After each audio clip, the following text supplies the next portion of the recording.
My self Vinay Singh. बेटा आज हम थर्मोडायनेमिक्स का वन शॉट लेकर के आए हैं। ओके, क्योंकि इसमें बेटा बच्चों ढेर सारे बच्चों का इसमें डिमांड्स आ रहा था कि सर थर्मोडायनेमिक्स का वन शॉट रिवीजन कब आएगा कब आएगा। तो आज फाइनली ये टर्म पूरा हो गया। और इससे पहले कि आज हम लोग 2024 में आ चुके हैं बच्चों, तो आपको ढेर सारी 9 वर्ष की हार्दिक शुभकामनाएं। आने वाले इनकमिंग एग्जाम आपके लिए अच्छा हो, मेरी तरफ से शुभकामनाएं बच्चों। ओके, आपके जीवन में ढेर सारी खुशियां और नंबरों का बौछार कर दे, ऐसे मेरी तरफ से गुड विशेष है आप सभी के लिए। ओके, तो without waste your time let's start one shot revision of thermodynamics. Okay, तो बच्चों देखो इसमें स्पेशली थर्मोडायनेमिक्स का क्या मतलब होता है। तो वन शॉट रिवीजन में मैं आपको थोड़ा थोड़ा बेसिक बताता चलूंगा कि क्या क्या इसके बारे में मिंट हो सकते हैं, और आप इसमें स्पेशली पेन कॉपी लेकर के बैठेंगे। तो मैं वन शॉट रिवीजन थर्मोडायनेमिक्स को कोशिश ये करूंगा कि 2 पार्ट में इसका पूरी तरह से कवर अप हो, क्योंकि एक पार्ट में इसको कवर करना आसान नहीं बच्चे, क्योंकि ये सब चीजें लिखने में मेरे को काफी हार्ड वर्किंग हो जाता है, काफी टाइम लग जाता है। तो मेरा प्रयास ये रहेगा कि थर्मोडायनेमिक्स का जो वन शॉट रिवीजन है इसको मैं 2 पार्ट में लेकर के आऊंगा। ओके, तो आज का थर्मोडायनेमिक्स पार्ट 1 रहेगा, आने वाला जो इनकमिंग रहेगा पार्ट 2 रहेगा बेटा। ओके, तो देखो थर्मोडायनेमिक्स का बेटे सिंपली मतलब ये होता है, थर्मो मतलब सिंपली हीट होता है, डायनेमिक का मतलब मोशन होता है। तो अगर मीनिंग को तोड़ोगे तो सिंपली बेटा क्या इसका मीनिंग आया कि फ्लो ऑफ हीट, यानी हीट का मोशन हो गया। इनकी स्टडी करना ही थर्मोडायनेमिक्स कहलाता है, लेकिन ये प्रॉपर तरीके से उतना इफेक्टिव स्टेटमेंट नहीं बच्चे। तो सिंपली हम इस चैप्टर में क्या पढ़ेंगे, थोड़ा इसके बारे में मैं तुम्हें इसको बता देता हूं कि इस इंटायर चैप्टर में बच्चे हम क्या पढ़ेंगे, द एक्सचेंज ऑफ एनर्जी पढ़ा जाएगा, यानी सिंपली स्टडी ऑफ एनर्जी, यानी एनर्जी का कैलकुलेशन हम इस चैप्टर में पूरे थर्मोडायनेमिक्स में स्टडी करेंगे।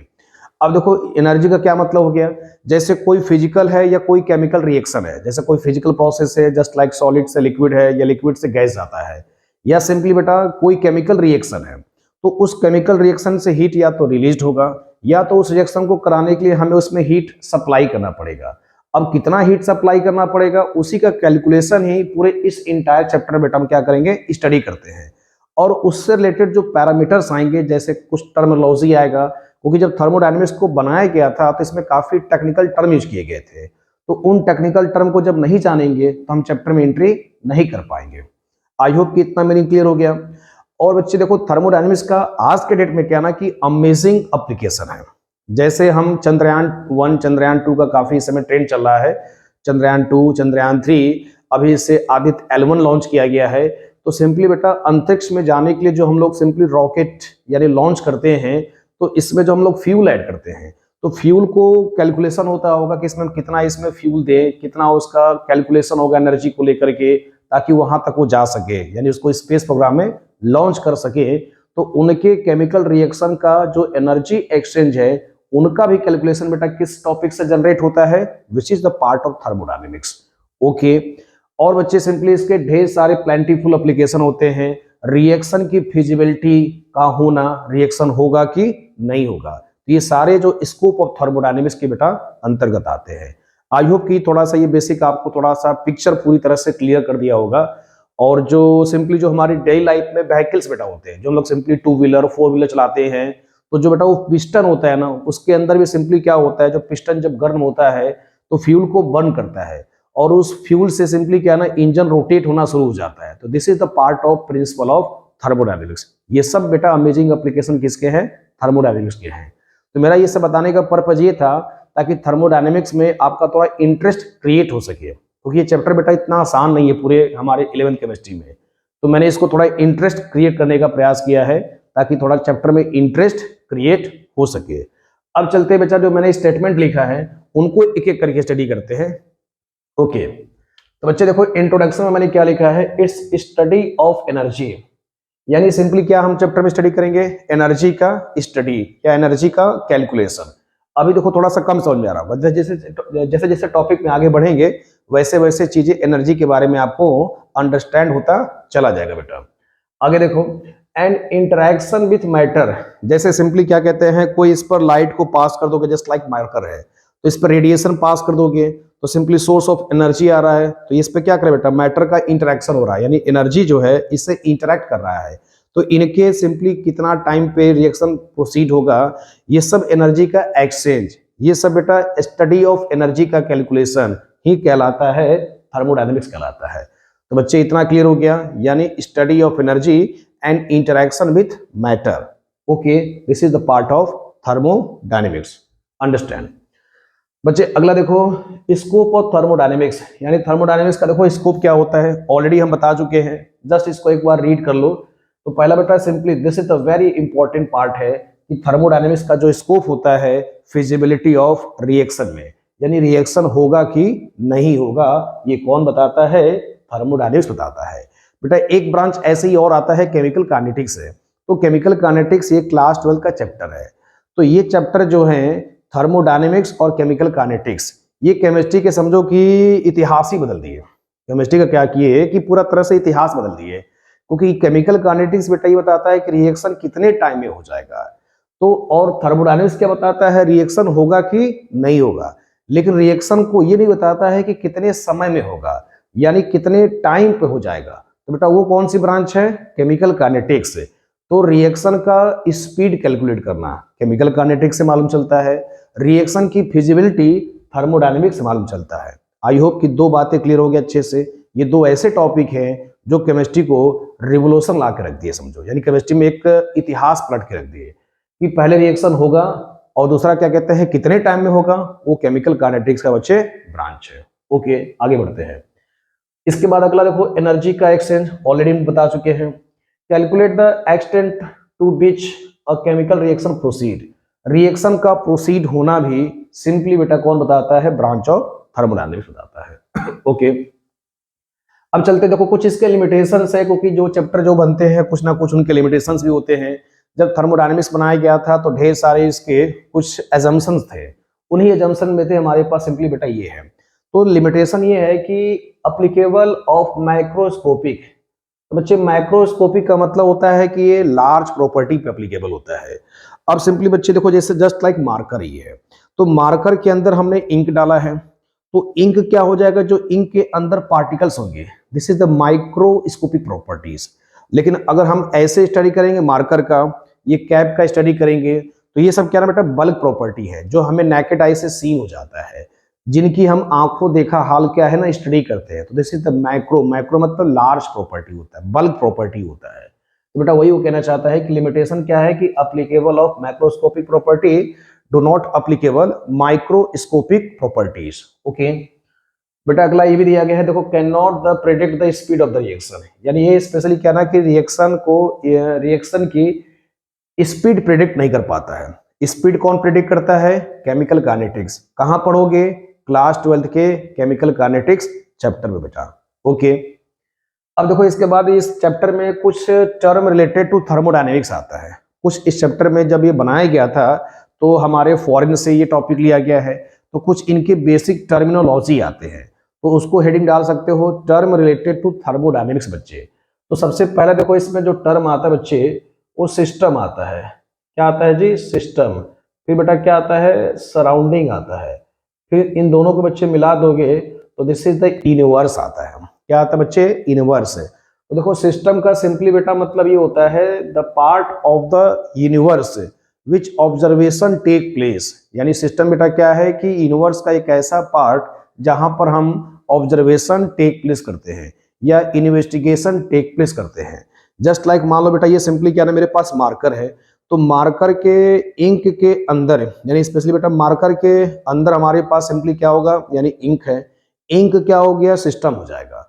और बेटा ये सिंपली जो बाहरी जो ढांचा आपको दिख रहा है ना, तो दिस इज द सराउंडिंग। और जहां मैं आपके आसपास ये इर्द गिर्द में पढ़ा रहा हूं, ये पूरा बेटा इंटायर क्या हो जाएगा, यूनिवर्स हो जाएगा।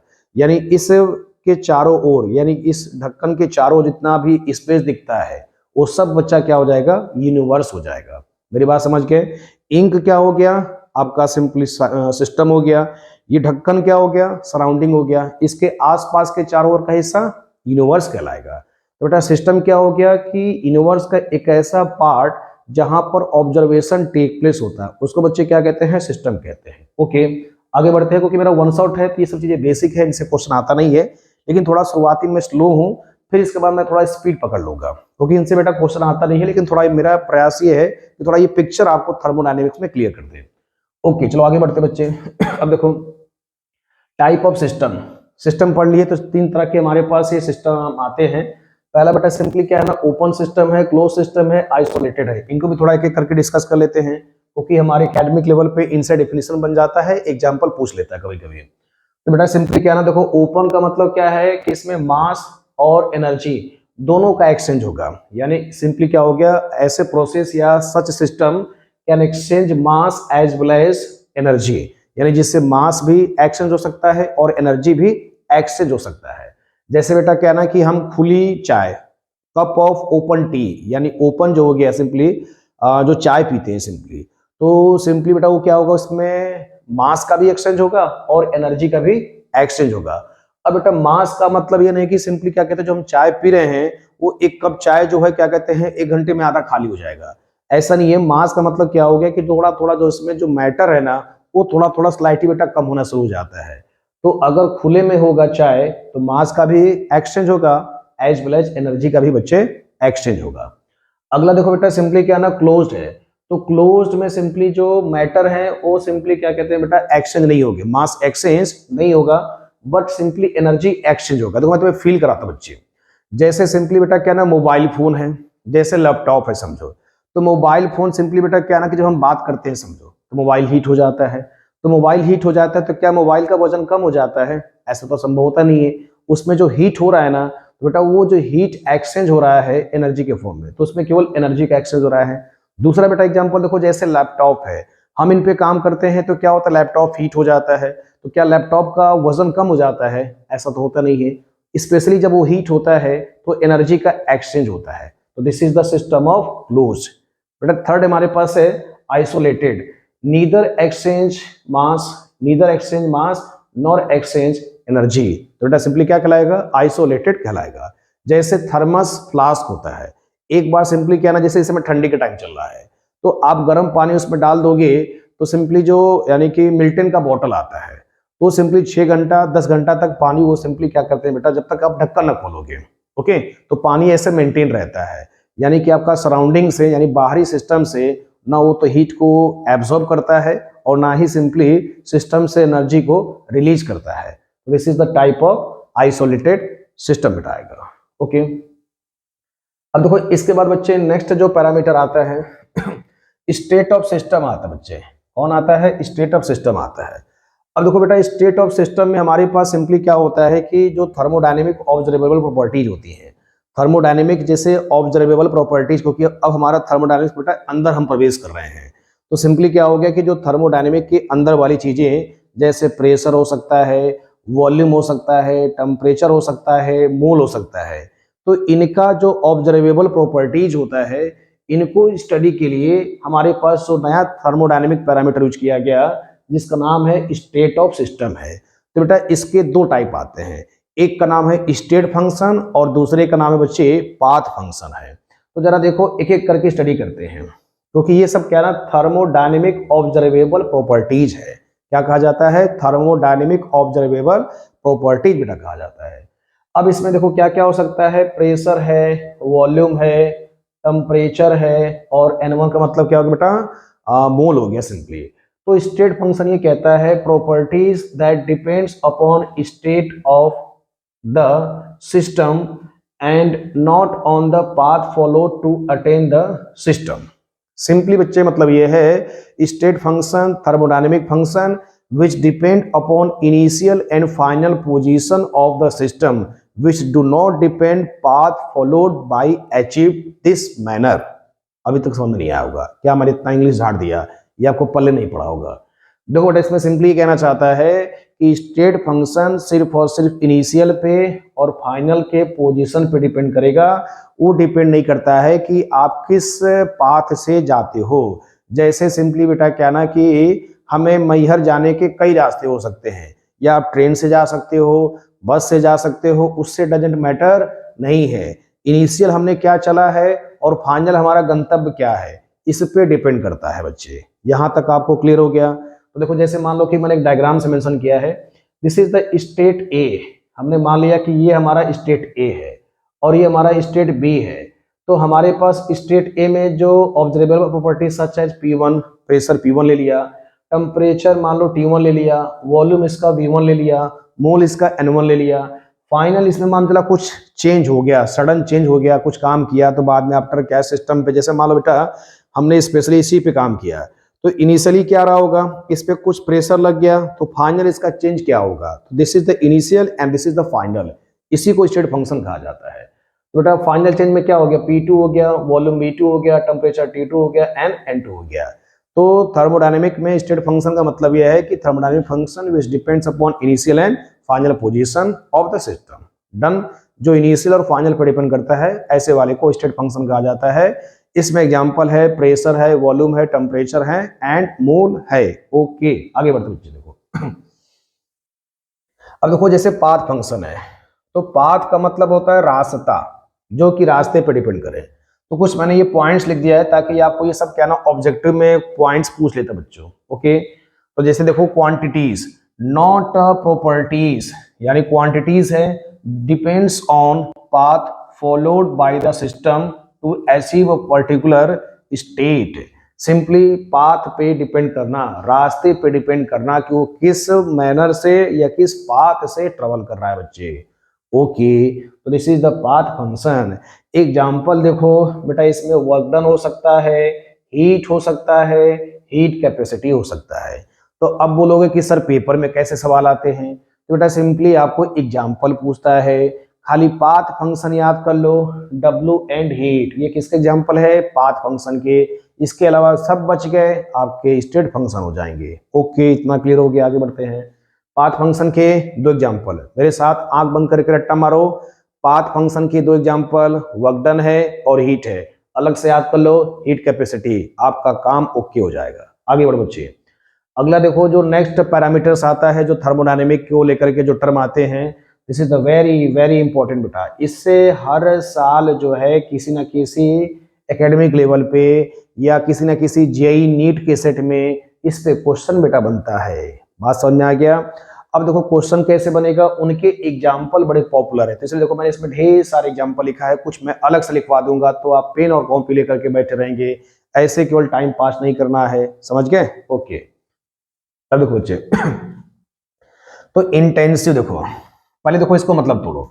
एक्सटेंसिव का बच्चे मतलब होता है लार्ज होता है, बृहद होता है, जाइंट होता है, बड़ा होता है समझो। तो देखो नाम में ही मीनिंग तोड़ रहा है, नाम में ही इसका मसाला छिपा हुआ है। तो बच्चे एक्सटेंसिव का मतलब क्या हो गया, the thermodynamic properties which depends upon amount और साइज ऑफ द सैंपल। पूरी तरह से डेफिनेशन लिख लेना, क्योंकि मैंने इसमें केवल कीवर्ड लिखा है, तो आप लाइन को थोड़ा ऑर्गेनाइज वे में लिख लो बच्चे, क्योंकि आपको नंबर अच्छा सिक्योर करना है। तो मैं जो बोल रहा हूँ वीडियो को पॉज करके अच्छे से लाइन को जोड़ देना है। तो मैं बोल रहा हूँ फिर से आप नोटिस कर लीजिए, the thermodynamic properties which depends upon amount और साइज ऑफ द सैंपल, इसी को बच्चे बोलते हैं एक्सटेंसिव प्रॉपर्टीज बोला जाता है। तो मैंने देखो क्या लिखा है शॉर्ट में, मास डिपेंड प्रॉपर्टीज, जो कि बल्क प्रॉपर्टीज है। अगला बेटा पॉइंट क्या लिख सकते हो, this is the bulk properties, size of the sample पे डिपेंड करता है। डन हो गया, इसको एक्सटेंसिव कहते हैं। जैसे बच्चे देखो मास है, जैसे देखो वॉल्यूम है, जैसे देखो इंटरनल एनर्जी है, जैसे देखो इंथैल्पी है, H बोले तो इंथैल्पी, U बोले तो इंटरनल एनर्जी, S बोले तो इंट्रोपी, G बोले तो गिब्स फ्री एनर्जी। ये सब एक एक पैरामीटर करके हम इनका स्टडी करेंगे। So don't worry about UHSG। Okay तो सिंपली बच्चे जो मास या बल्क प्रॉपर्टी पे डिपेंड्स करता है ऐसे वाले को क्या बोलते हैं, एक्सटेंसिव प्रॉपर्टी बोला जाता है। अगला बेटा देखो इसमें हीट कैपेसिटी हो गया। तो देखो इसमें मैं तुम्हें शॉर्ट ट्रिक कैसे याद करा सकता हूं, मास हो गया तुम्हारा बल्क प्रॉपर्टीज, वॉल्यूम क्या हो गया बल्क प्रॉपर्टीज। ये देखो जितने भी थर्मोडायनेमिक फंक्शन होते हैं, थर्मोडायनेमिक फंक्शन भी आप पढ़ोगे, जितना ये मेरा स्लाइड खत्म हो जाएगा तो मैं इसके बाद थर्मोडायनेमिक पैरामीटर ही पढ़ाऊंगा। तो जितने भी थर्मोडायनेमिक बेटा पैरामीटर्स होते हैं ये सारे के सारे क्या होते हैं, एक्सटेंसिव प्रॉपर्टी होते हैं। आप अच्छे से याद कर लीजिए, शॉर्ट ट्रिक क्या हो गया, ऑल थर्मोडायनेमिक पैरामीटर्स या function is known as extensive property included mass and volume, included mass and volume बच्चों। ओके अलग से हीट कैपेसिटी, क्योंकि चैप्टर पढ़ोगे तो आपको internal energy, enthalpy, entropy, Gibbs energy, ये सब आपको अच्छे से याद हो जाएगा। ये सब किस में आते हैं, एक्सटेंसिव में आते हैं, क्योंकि ये लार्ज प्रॉपर्टी होते हैं। ओके ठीक बेटा, इसी का उल्टा है जो बल्क पर डिपेंड ना करे, जैसे do not depend upon mass, okay, इसमें अगला बच्चे पॉइंट है दीज आर नॉन एडिटिव। देखो नॉन एडिटिव का मतलब क्या हो गया कि जैसे इस मार्कर को तोड़ दो और तोड़ने के बाद इसको जोड़ोगे तो क्या हो जाएगा, एक हो जाएगा। ऐसा इसमें ये नहीं कह रहा है कि आपको दीज आर नॉन एडिटिव, जब ये टूट जाएगा तो जोड़ने पर इसका एक नहीं हो जाएगा। बात समझ गए, जैसे 5 + 5 जोड़ोगे तो 10 होगा, तो बेटा ये वो कहना चाहता है 5 + 5 करोगे तो 10 नहीं होगा। बट इसमें बेटा क्या होता है एडिटिव, 5 + 5 करोगे तो क्या आएगा, 10 आ जाएगा। यानी this is the additive properties, this is the additive property and this is the non additive properties. अब बच्चे देखो जैसे टेम्परेचर है, देखो टेम्परेचर है, प्रेशर है, कॉन्सेंट्रेशन है, डेंसिटी है। तो पहले एक बार एग्जांपल को मैं तुम्हें फील करा देता हूँ, फिर मैं तुमको एक एक करके इनको और आइडेंटिफाई कराऊंगा। देखो बच्चे जैसे टेम्परेचर है, देखो अभी जैसे ठंडी का टाइम आ गया है, तो टेम्परेचर को तुम कैसे विजुअलाइज करोगे कि temperature is a intensive property. तो जैसे बच्चे देखो इसमें स्पेशली क्या होता है, आप पानी को बॉयल करते हो। सिंपली बच्चे क्या करते हो, पानी को बॉयल करते हो। तो जैसे एक बाल्टी को आपने पानी बॉयल कर दिया, उस बाल्टी के पानी जब बॉयल हो गया है तो उसको तुम एक गिलास में भी निकालोगे तो उतना ही टेम्परेचर रहेगा। उसको तुम सिंपली क्या ना, यानी एक चम्मच में भी निकालोगे बच्चे तो उतना ही टेम्परेचर फील होगा। तो कहने का मतलब क्या हो गया कि इंटेंसिव प्रॉपर्टी जो होता है सैंपल पे डिपेंड्स नहीं बेटा करता है, यानी कि बल्क प्रॉपर्टी पे डिपेंड्स नहीं करता है। तो एक बाल्टी के पानी का भी टेम्परेचर उतना ही था, एक चम्मच का भी टेम्परेचर उतना ही था। ओके, तो टेम्परेचर को फील कर लिए, temperature is a intensive property. जैसे बेटा देखो डेंसिटी है, तो डेंसिटी भी इंटेंसिव प्रॉपर्टी है। जैसे शहद का एग्जांपल लेते हैं, तो बेटा एक सिंपली जो आपका यानी कि कंटेनर होगा उसमें भी अगर आप शहद रखते हो तो डेंसिटी उसका फिक्स होगा। अगर तुम उसको एक चम्मच में निकाल दोगे तो भी डेंसिटी क्या होगा, फिक्स हो जाएगा। ऐसा तो नहीं कि डेंसिटी भाई उसका बदल जाएगा। मालूम चला कि आपने इलाहाबाद में डेंसिटी कुछ और है और बिहार चले गए तो कुछ और है, अमेरिका चले गए तो कुछ और है, ऐसा संभव नहीं है। जहां जाओगे वहां फिक्स ही रहेगा। तो ऐसे वाले को बच्चे क्या कहते हैं, इंटेंसिव प्रॉपर्टी कहते हैं। अगला बच्चे देखो रिफ्रैक्टिव इंडेक्स है। तो हम क्लास 10th में जैसे कांच का रिफ्रैक्टिव इंडेक्स है, अगर ग्लास है बेटा, पानी है या डायमंड है, सबके रिफ्रैक्टिव इंडेक्स बेटा क्या होते हैं, फिक्स होते हैं। तो जैसे ग्लास होगा तो बड़े से भी ग्लास का रिफ्रैक्टिव इंडेक्स फिक्स होगा, एक छोटे से भी टुकड़े का रिफ्रैक्टिव इंडेक्स फिक्स होगा बच्चे। आई होप कि इतने एग्जांपल से आपको इंटेंसिव क्लियर हो गया होगा, क्योंकि मैं इसलिए बताना चाहता हूं कभी अगर आप एग्जांपल नया आ जाए तो इनको आपस में क्या ना रिलेट कर लोगे तो कभी जीवन में याद नहीं करना होगा। ओके, आगे देखते बच्चे। अब देखो जिसमें भी मोलर लग जाए, जहां मोलर लग जाए वो सब के सब बच्चे क्या शो करेंगे, इंटेंसिव प्रॉपर्टी शो करेंगे। जैसे मोलर एनर्जी है बच्चे, जैसे मोलर मास है, जैसे मोलर इंथैल्पी है। इसके अलावा देखो जितने भी स्पेसिफिक प्रॉपर्टीज होते हैं, जैसे स्पेसिफिक रेजिस्टेंस है, स्पेसिफिक कंडक्टिविटी है, स्पेसिफिक हीट कैपेसिटी है, ये सब बेटा एग्जांपल आएगा इंटेंसिव में आएगा। और देखो एक खास ट्रिक देखो बेटा, मास वॉल्यूम और थर्मोडायनेमिक फंक्शन को याद कर लो। बाकी जितने भी एग्जांपल तुम्हें दिखेंगे ये सब बच्चे इंटेंसिव दिखेंगे। आया ना मजा? सिंपली क्या मैंने बोला, मास वॉल्यूम और थर्मोडायनेमिक फंक्शन किसमें, एक्सटेंसिव में। बाकी सारे एग्जांपल इंटेंसिव में। सारे तो नहीं कह सकते हैं, बाकी को मतलब मोस्ट ऑफ द जितने भी नया एग्जांपल दिखेगा, जैसे वेपर प्रेशर दिख गया, कॉन्सेंट्रेशन दिख गया बच्चे, या मोलर वॉल्यूम दिख गया, specific heat capacity. Point to be noted देखो यहाँ पर, हीट कैपेसिटी बच्चा सिंपली आता है एक्सटेंसिव में, बट स्पेसिफिक हीट कैपेसिटी किस में आएगा, इंटेंसिव में आएगा। पॉइंट टू बी नोटेड बच्चे।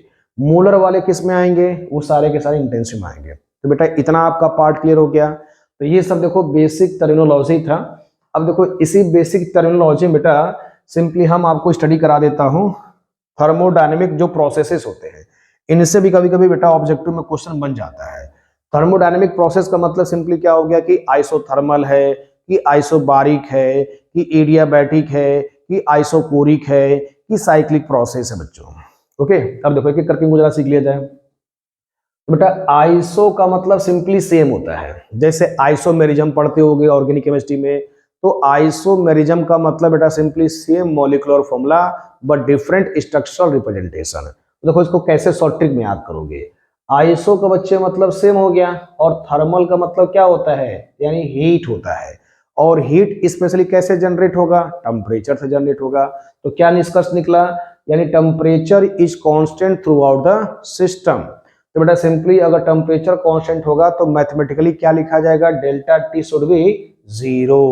आया समझ में? आगे बढ़ते बच्चे देखो, आइसो मतलब सेम, बारीक मतलब देखो बार जो होता है प्रेशर का यूनिट होता है, तो मसाला क्या पकड़े यहाँ पे, प्रेशर इसमें छिपा हुआ है। तो बेटा प्रेशर छिपा है तो इसमें क्या हो जाएगा, pressure is constant through out the system, तो मैथमेटिकली क्या हो जाएगा, डेल्टा पी शुड बी 0।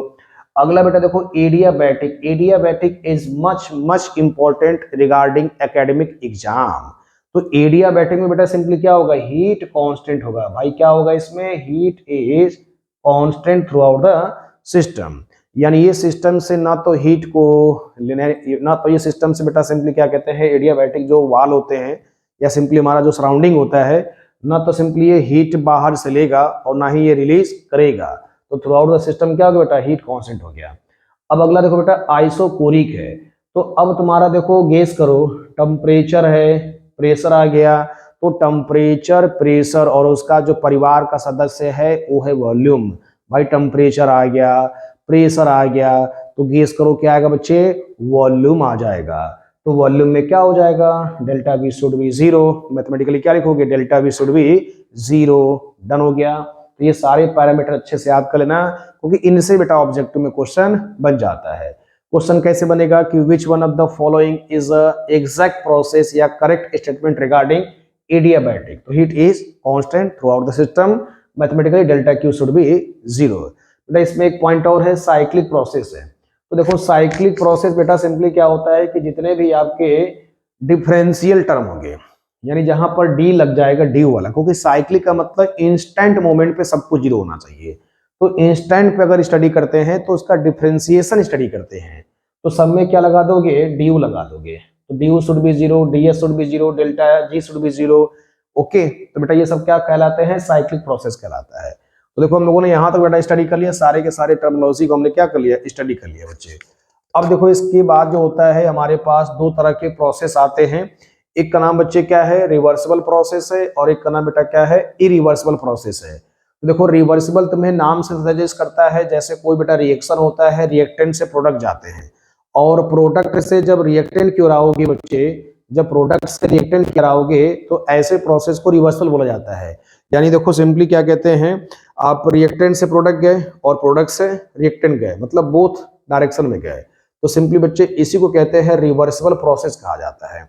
तो देखो अब हमारी थर्मोडायनेमिक्स का क्या मतलब है, थर्मोडायनेमिक्स में सिस्टम होगा और सराउंडिंग होगा, इन्हीं पे हमारी पूरी थर्मोडायनेमिक्स घूम रही है। तो बच्चे रिवर्सिबल में क्या हो गया कि जैसे मालूम चला, आपको मालूम चला बच्चे, ये आपके पास सिंपली मान लो बेटा ये सिस्टम है समझे तरह से। अब सिस्टम एंड सराउंडिंग क्या होगा, जस्ट लाइक बेटा मान लो हमारे पास ये है, ये कैप मान लेते हैं सपोज। ओके, तो ये वाला आपको थोड़ा सा ढक्कन अगर खुला दिख रहा होगा, तो इसमें क्या होगा, system and surrounding, system and surrounding are always equilibrium. यानी कि जैसे ही आपने सिंपली बेटा क्या है ना कि यहाँ पर आपने प्रेशर को लगाया, तो सराउंडिंग का प्रेशर और इस वाले का प्रेशर दोनों क्या होंगे, इसमें इनफाइनाइटली स्मॉल चेंज होगा। यानी सिंपली बेटा क्या होगा, दोनों इक्विवेलेंट होंगे। अरे सिंपल कहने का मतलब है सिस्टम एंड सराउंडिंग क्या होंगे, ऑलवेज इक्विलिब्रियम होंगे। सिंपल प्रोसेस देखो, तो क्या लिखे हो, system and surrounding are almost always equilibrium. यानी सिस्टम एंड सराउंडिंग क्या होगा, हर एक स्टेप पे क्या होगा, इक्विलिब्रियम में आएगा। डन हो गया। अब बेटा इसका क्या हो जाएगा उल्टा, देखो system and surrounding are equilibrium only at initial and final position. बेटा सिंपली क्या होगा, एक बार इनिशियल पे यानी इनिशियल एंड फाइनल पे जाकर के एक बार टच करेंगे, तो ऐसे वाले को इरिवर्सिबल कहते हैं। जस्ट लाइन पढ़ लो, but not during the process, मतलब पूरे प्रोसेस के अंतराल में क्या होता है, इरिवर्सिबल में कभी नहीं आएगा। जैसे समझ लो बेटा, जैसे नेचर के जो रिएक्शंस होते हैं, जैसे नेचर के बेटा रिएक्शन सिंपली क्या कहते हैं, जब आपके पास एक बार सॉलिड से लिक्विड चला गया या लिक्विड से गैस चला गया, तो जब सिंपली बेटा सिंपली लिक्विड से जब गैस बनेगा, जस्ट लाइक इवेपोरेशन हो गया, तो जितना इवेपोरेट हुआ है, क्या उस इवेपोरेशन से लिक्विड में तब्दील हो जाओगे, ऐसा संभव नहीं बेटा। तो जितने भी नेचुरल रिएक्शंस होते हैं वो सारे के सारे यूनिडायरेक्शन होते हैं, यानी वन वे प्रोसेस होता है, दैट इज इरिवर्सिबल होता है। तो वही वो कहना चाहता है, इनिशियल पे और फाइनल पे जाके क्या होगा, वो इक्विलिब्रियम में मिलेगा एक बार। ओके, अब देखो बेटा सिंपली क्या ना, इट इज ये रिवर्सिबल में अगला पॉइंट है आइडियल प्रोसेस होता है बच्चे। क्या होता है जी? Ideal process. अब आइडियल जैसा कोई रियल में एग्जिस्ट नहीं करता है। जैसे मैं तुम्हें एग्जांपल समझाता हूँ। देखो आइडियल का मतलब क्या होता है। जैसे मान लो कि आप मेरे चैनल को देखते होगे, मेरे चैनल को आप सपोज फॉलो करते होगे या सब्सक्राइब किए होगे, लाइक किए होगे, तो मैं स्पेशली बोलूं कि आपको जो है रेगुलर मेरे वीडियो को आप नित्य दिन जो है 4 बजे सुबह जग करके देखें, 4 बजे जग करके केमिस्ट्री पढ़ें, तो ऐसा बेटा संभव नहीं है। 4 दिन तक फॉलो करोगे, 5वें दिन गुस्सा जाओगे, झलिया जाओगे, कहोगे अरे छोड़ जाने दो इसको, नहीं पढ़ना इसे। आई बात समझ में? तो बेटा आइडियल प्रोसेस क्या है ना कि रियल प्रोसेस नहीं होते हैं, इनका दैनिक जीवन से कोई ताल्लुकात नहीं होता है। हम ये मान लेते हैं कि सारी कंडीशन को मिट कर गया, तो ऐसे वाले को बच्चे आइडियल प्रोसेस बोला जाता है। ओके, अब बच्चे देखो अगर ये आइडियल होगा, ठीक है, या इसी को बेटा बोलते हैं इमेजिनरी प्रोसेस। आइडियल प्रोसेस को क्या बोलोगे? This is the imaginary process. और उसको क्या बोलोगे? रियल प्रोसेस बोलोगे। इरिवर्सिबल रियल, ये क्या हो जाएगा? इमेजिनरी। ये आइडियल, उधर नॉन आइडियल। सिंपल बेटा, फंडा क्लियर हो गया। अगला देखो इसमें मैंने लिखा है driving force is infinitesimal greater than opposing force. यानी सिंपली क्या हो गया कि जो अपोजिट फोर्स होगा उससे क्या होगा? ड्राइविंग फोर्स जो लगाने वाला होगा, यानी जो मैं बाहर से प्रेशर लगा रहा हूं, यानी इसमें इनफाइनाइटसिमली थोड़ा सा ग्रेटर होगा अंदर वाले के प्रेशर से, ये इसका मतलब कहना चाहता है। तो इस केस में यानी ये दोनों इक्विलिब्रियम में है, तो जो अंदर का प्रेशर होगा, जैसे मान लो आइडियल गैस बेटा, तो पी गैस किसके इक्विवेलेंट होगा? पी एक्सटर्नल के होगा। ये दोनों चीजें रिवर्सिबल में मिट कर जाएंगे। यहां तो क्लियर हो गया।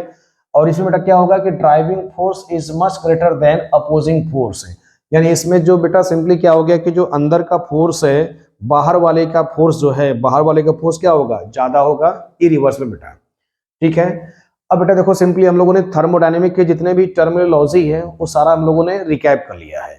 अब सिंपली बेटा आगे बढ़ोगे तो मोड ऑफ एनर्जी एक्सचेंज है, यानी सिंपली एनर्जी का जो एक्सचेंज है हमारे सिलेबस में 2 तरह से स्टडी करना है।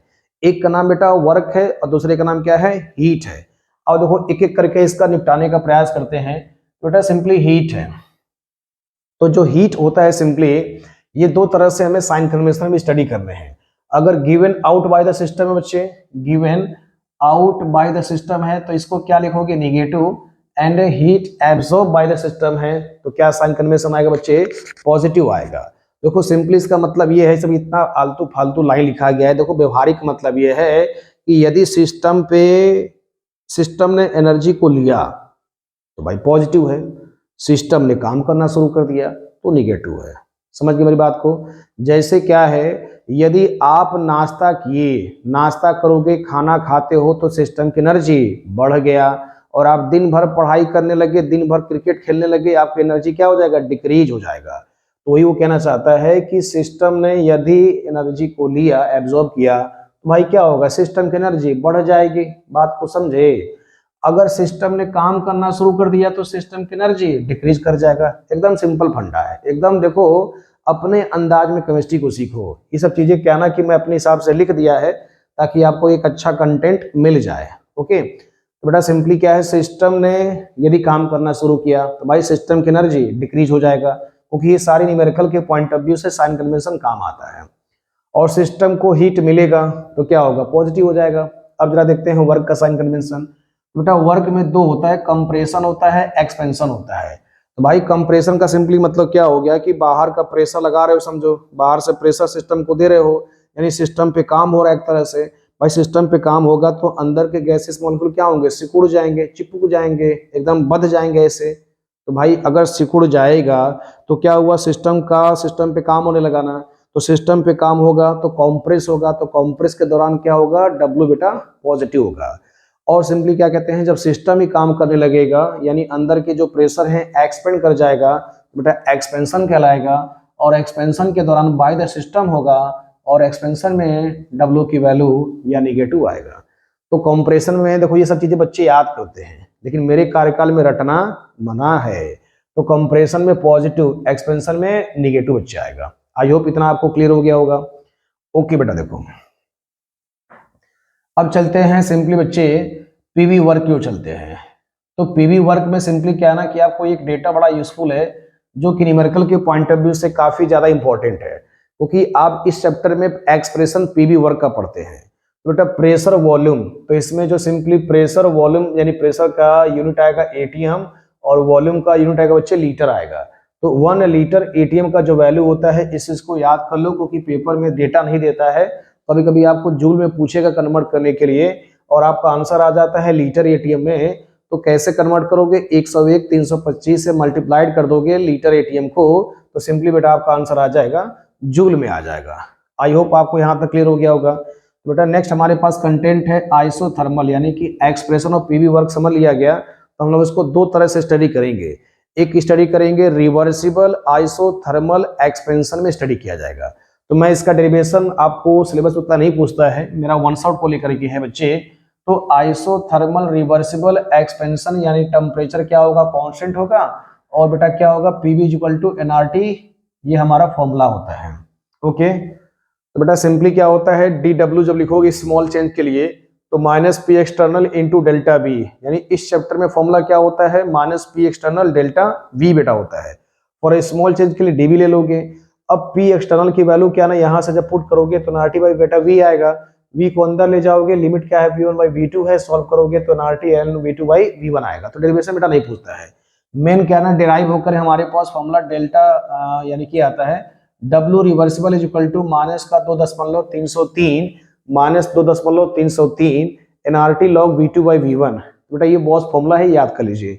माइनस का 2.303 NRT log v2 by v1, क्योंकि बेटा जब ln से लॉग जाते हैं तो 2.303 से मल्टीप्लाइड कर देते हैं।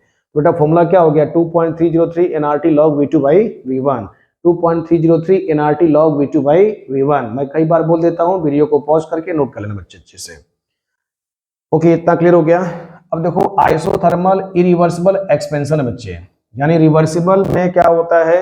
सिंपली माइनस का 2.303 NRT log v2 by v1। बेटा ये माइनस साइन क्या शो करता है? माइनस साइन ये शो करता है कि एक्सपेंड हो रहा है, तो माइनस का मतलब सिंपली एक्सपेंशन है, सिस्टम काम कर रहा है। सिस्टम काम कर रहा है तो सिस्टम की एनर्जी डिक्रीज हो रहा है, इसलिए बेटा साइन इसमें क्या होता है? माइनस आता है। तो हमारी केमिस्ट्री में जो वर्क डन का एक्सप्रेशन होता है माइनस साइन लिख करके आता है। बेटा सिंपली माइनस का इंडिकेशन है वो एक जगह कंप्रेशन है और एक जगह एक्सपेंशन है, बस इतना ही बेटा डिफरेंस है फिजिक्स वाले में सिंपली, और केमिस्ट्री वाले थर्मोडायनेमिक्स में बस इतना ही अंतर है, साइन कन्वेंशन का बच्चे। ओके, अब देखो बेटा सिंपली क्या कहते हैं? आइसोथर्मल इरिवर्सिबल एक्सपेंशन है, तो इसका बच्चे फॉर्मूला है W irreversible is equal to minus P external delta V. अगर इरिवर्सिबल के लिए निकालना होगा, चाहे इरिवर्सिबल में एक्सपेंशन होगा कंप्रेशन होगा, तो फॉर्मूला सेम ही आएगा, minus P external delta V आएगा, minus P external delta V बेटा आएगा। अब जरा देखो इसमें मैंने एक बड़ा इंटरेस्टिंग पॉइंट लिखा है, क्योंकि न्यूमेरिकल के पॉइंट ऑफ व्यू से आप बड़े कंफ्यूजन हो गए। एनसीईआरटी में इस पे अच्छा क्वेश्चन बेटा दिया गया है, सॉल्व एग्जांपल करके दिया गया है। इफ एक्सपेंशन हो या कंप्रेशन टेक प्लेस होगा, तो बेटा ये लाइन लिखा है अगेंस्ट कांस्टेंट एक्सटर्नल प्रेशर। इस लाइन को बच्चे अच्छे से इंपॉर्टेंट बना लो, क्योंकि न्यूमेरिकल में आपको पता नहीं चलेगा कि कैसे निकालना है, डेल्टा रिवर्सिबल निकालना है या इरिवर्सिबल निकालना है। तो बच्चा इरिवर्सिबल में सिंपली क्या होता है, कैसे पहचानोगे? कहीं पर वर्ड दिख जाए अगेंस्ट कांस्टेंट एक्सटर्नल प्रेशर, तो समझ जाना बच्चे क्या है? W इरिवर्सिबल है। क्या है बच्चे? W इरिवर्सिबल है, यानी कि वर्क डन इरिवर्सिबल निकालना है तो फॉर्मूला माइनस का पी एक्सटर्नल बच्चे क्या यूज करोगे? Minus P external delta we use करोगे। बोलो यहां तक क्लियर हो गया? अब बेटा सिंपली अगला पॉइंट है, if there is a sudden change, कहीं पर वर्ड मिल जाए सडन चेंज, तब पर भी समझ जाना कि डेल्टा नहीं बेटा W रिवर्सिबल है। बेटा क्या है? सिंपली W रिवर्सिबल है। क्या बच्चे? W इरिवर्सिबल है। मेरी बात समझ गए? यानी कहीं पर लाइन क्या दिख जाए बच्चे, यानी कि इरिवर्सिबल के लिए सडन चेंज दिख जाए न्यूमेरिकल में, या फिर कहीं बेटा क्या दिख जाए? कांस्टेंट एक्सटर्नल प्रेशर दिख जाए, तो समझ जाना ये वर्क डन इरिवर्सिबल के लिए है। Formula minus P external delta we use करेंगे। डेल्टा वी को एक्सपेंड कर दोगे तो V2 माइनस V1 से एक्सपेंड कर दिया जाएगा बच्चे। ओके, तो बेटा अब देखो बेसिक इंफॉर्मेशन खत्म हो गया है, अब चलते हैं लॉस ऑफ थर्मोडायनेमिक्स की ओर। तो टोटल बेटा हमारे सिलेबस में 4 तरह के लॉ हमारे सिलेबस में जनरलाइज किए गए हैं। पहले का नाम है जीरोथ लॉ थर्मोडायनेमिक्स, और दूसरे का नाम है फर्स्ट लॉ थर्मोडायनेमिक्स, और तीसरे का नाम बेटा है सेकंड लॉ थर्मोडायनेमिक्स और थर्ड लॉ थर्मोडायनेमिक्स। ये टोटल हमें 4 जनरलाइजेशन लॉ थर्मोडायनेमिक्स में प्रपोज किए गए हैं। तो सबसे पहले एक एक करके पोस्टमार्टम किया जाए, जिसका नाम बेटा है सिंपली जीरोथ लॉ। तो देखो जीरोथ लॉ स्पेशली हमारे अकॉर्डिंग्स क्या ना सबसे इजी लॉ में से एक माना जाता है, सबसे इजी लॉ में से बच्चे एक माना जाता है। देखो जीरोथ लॉ सिंपली क्या ना एकदम फालतू का समझो स्टेटमेंट है। जैसे मैं तुमको पहले समझा देता हूं, जैसे बच्चे मैंने आपको पढ़ाया और आप जो है अपने सिस्टर को या ब्रदर को पढ़ा देते हो, तो सिस्टर और ब्रदर का जो कंटेंट जो उसने सीखा कहीं ना कहीं मेरा ही तो कंटेंट उसका गया, क्योंकि आपको मैंने पढ़ाया, आपने अपने सिस्टर को ब्रदर को पढ़ा दिया, तो कहीं ना कहीं आपके सिस्टर और ब्रदर से हमारा कनेक्शन जुड़ा। तो बेटा सिंपली क्या हो गया, this is the zeroth law thermodynamics. तो बेटा सिंपली क्या कहता है, जैसे मान लो कि एक बॉडी ए है और दूसरा बॉडी बी है, ये आपस में thermally equilibrium with another body मान लो बेटा सी से कनेक्टेड हैं। तो तुम्हारा जो ये कैप है ए, ये बी, ये सी, तो तुम्हारा ए एंड सी ये भी क्या हो जाएंगे, आपस में थर्मली इक्विलिब्रियम हो जाएंगे। देखो मैंने स्ट्रक्चर में क्या लिखा है बेटा, इसमें स्पेशली क्या है, if two bodies A and B are in thermal equilibrium okay with another body C, then the body A and C will also be thermal equilibrium with each other. वही कहना चाहता है, जैसे मान लो कि ए एंड बी है, तीसरे body से क्या है थर्मल इक्विलिब्रियम अटैच्ड है, तो ए का बी से थर्मल इक्विलिब्रियम हुआ, बी का सी से थर्मल इक्विलिब्रियम हुआ, तो ए एंड सी ऑल्सो भी thermal equilibrium with each other. मेरी बात समझ गए, यानी ए बी तीसरे से कनेक्टेड है तो बी सी से कनेक्टेड होगा, तो ए और सी ऑल्सो भी कनेक्टेड होंगे तीसरे बॉडी से बच्चे। आई होप इतना बातें क्लियर हो गया। थर्मल इक्विलिब्रियम का मतलब सिंपली हीट का फ्लो होना। ओके अब बेटा देखो अगला इसमें जो आता है FLOT। एफ का मतलब फर्स्ट, एल का मतलब लॉ, ओ का मतलब ऑफ, टी का मतलब थर्मोडायनेमिक्स। बेटा क्या मतलब हो गया, फर्स्ट लॉ ऑफ थर्मोडायनेमिक्स बच्चे, first law of thermodynamics. This is the very important बेटा, क्योंकि इस पर आपको पेपर में प्रश्न मिलता है समझो। तो फर्स्ट लॉ बेटा थर्मोडायनेमिक्स का क्या मतलब है, ये कहना चाहता है, एक तो तुम्हारा ऑब्जेक्टिव में यहीं से क्वेश्चन बन जाता है कि फर्स्ट लॉ थर्मोडायनेमिक्स किस प्रिंसिपल पे बेस्ड ऑन है। तो फर्स्ट लॉ थर्मोडायनेमिक्स ये प्रिंसिपल पे बेटा बेस्ड ऑन है law of conservation of energy, law of energy conservation. यानी दिस लॉ इज अप्लीकेबल या this law is hold on, यानी this law is based on, not hold on, simply this law is based on energy of conservation.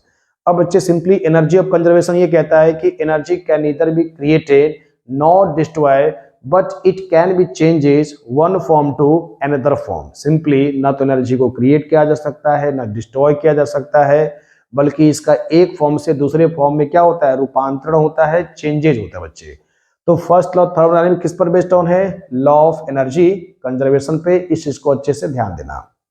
अब देखो तो बेटा इसका simply मतलब ये कहना चाहता है कि जो यूनिवर्स का एनर्जी होता है ना ऑलवेज कंजर्व्ड बेटा, सिंपली क्योंकि पृथ्वी या ब्रह्मांड या जो यूनिवर्स है इनकी एनर्जी क्या है, ऑलवेज कंजर्व होता है, चाहे वो किसी भी प्रोसेस में हो, चाहे वो फिजिकल प्रोसेस हो चाहे वो केमिकल प्रोसेस हो। तो बेटा देखो इसमें स्पेशली मैं भी लिख सकता हूँ the total energy of the universe taken together, यानी total energy of the universe that is system and surrounding taken together always conserve during any physical or chemical processes। तो बेटा इसमें आप ये लाइन वीडियो को पॉज करके note कर लेना, the total energy of the universe that is system and surrounding taken together always constant during any physical or chemical processes बेटा। ओके यानी यूनिवर्स की एनर्जी ऑलवेज क्या होती है, कांस्टेंट होती है, कंजर्व्ड होता है। ओके उसी को बेटा सिंपली कहते हैं फर्स्ट लॉ ऑफ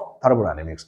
अब बेटा सिंपली क्या कहते हैं, फॉर अ पर्टिकुलर सिस्टम, यानी जो हमारे पास फर्स्ट लॉ थर्मोडायनेमिक्स का जो मैथमेटिकल एक्सप्रेशन आता है, यानी डेल्टा यू मैं आपको भी पढ़ाऊंगा, यानी कि इनकमिंग अपने जो भी पार्ट 2 में बनाऊंगा, तो उसमें मैं आपको पूरा जो है पार्ट 2 में पूरी तरह से खत्म कराने का प्रयास करूंगा, क्योंकि आज के पार्ट 1 में थोड़ा मैं ज्यादा डीप में चला गया, वीडियो थोड़ा लंबा हो गया होगा, लेकिन मेरा प्रयास ये है कि थोड़ा इसमें अच्छा खासा आपको इंटरेस्ट क्रिएट हो गया होगा बच्चा।